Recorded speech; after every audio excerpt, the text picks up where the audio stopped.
ఆదికాండము. ఆదికాండంలో మనం మొట్టమొదటిగా చూసినట్లయితే దేవుని యొక్క సృష్టి ఆరంభాన్ని మనం తెలుసుకోవచ్చు. మొదటి వచనంలో ఈ రీతిగా ఉంది. ఆదియందు దేవుడు భూమి ఆకాశములను సృజించెను. భూమి నిరాకారముగాను శూన్యముగాను ఉండెను. చీకటి అగాధ జలములపైన కమ్మి ఉండెను. దేవుని ఆత్మ జలములపైన అల్లాడుచుండెను. 3వ వచనం నుంచి చూసినట్లయితే ఏ రోజున ఏమేమి సృష్టింపబడ్డాయో మనం తెలుసుకోవచ్చు. దేవుడు వెలుగు కలుగును గాక అని పలికారట. అప్పుడు వెలుగు కలిగింది. తరువాత దేవుడు వెలుగును చీకటిని వేరు చేశారు. వేరు చేసి వెలుగుకి పగలని చీకటికి రాత్రి అని పేరు పెట్టారు. ఆ రీతిగా మనకి పగలు రాత్రి సృష్టింపబడ్డాయి. ఆ తర్వాత చూసినట్లయితే దేవుడు జలముల మధ్యలో ఒక విశాలతని కలుగజేసి ఆ పైన జలాన్ని కిందున్న జలాన్ని వేరు చేశారంట. ఆ మధ్యలో ఉన్నటువంటి విశాలతకి దేవుడు ఆకాశము అని పేరు పెట్టారు. అప్పటికి 2వ రోజు అయింది.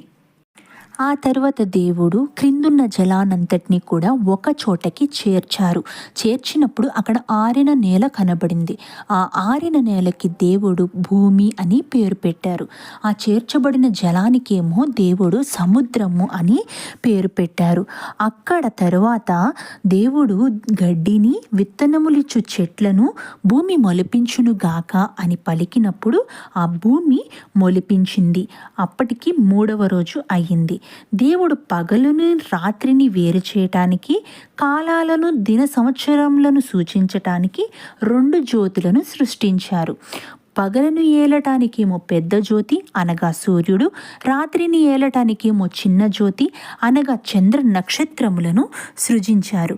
అప్పటికి 4వ రోజు అయ్యింది.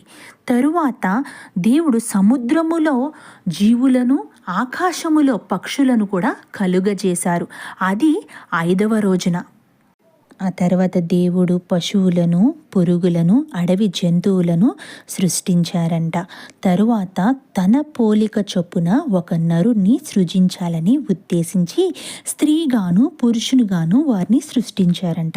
వారిని ఆశీర్వదించి మీరు అభివృద్ధి పొందండి వారిని దీవించినట్లు మనం చూడొచ్చు. ఆ నరునికి ఈ భూమి మీద ఉన్న సమస్త జంతువుల మీద, పశువుల మీద, అన్నిటి మీద కూడా నరునికి అధికారము ఇచ్చినట్లు మనం చూడవచ్చు. ఆ తర్వాత దేవుడు ఇదిగో భూమి మీదున్న విత్తనములిచ్చు ప్రతి చెట్టుయు, విత్తనములిచ్చు వృక్ష ఫలము గల ప్రతి వృక్షమును మీకిచ్చి ఉన్నాను, అవి మీకు ఆహారమవునని అక్కడ దేవుడు వారి యొక్క ఆహారం గురించి కూడా చెప్పినట్లు మనం చూడవచ్చు. అప్పటికి 6వ రోజు అయ్యింది.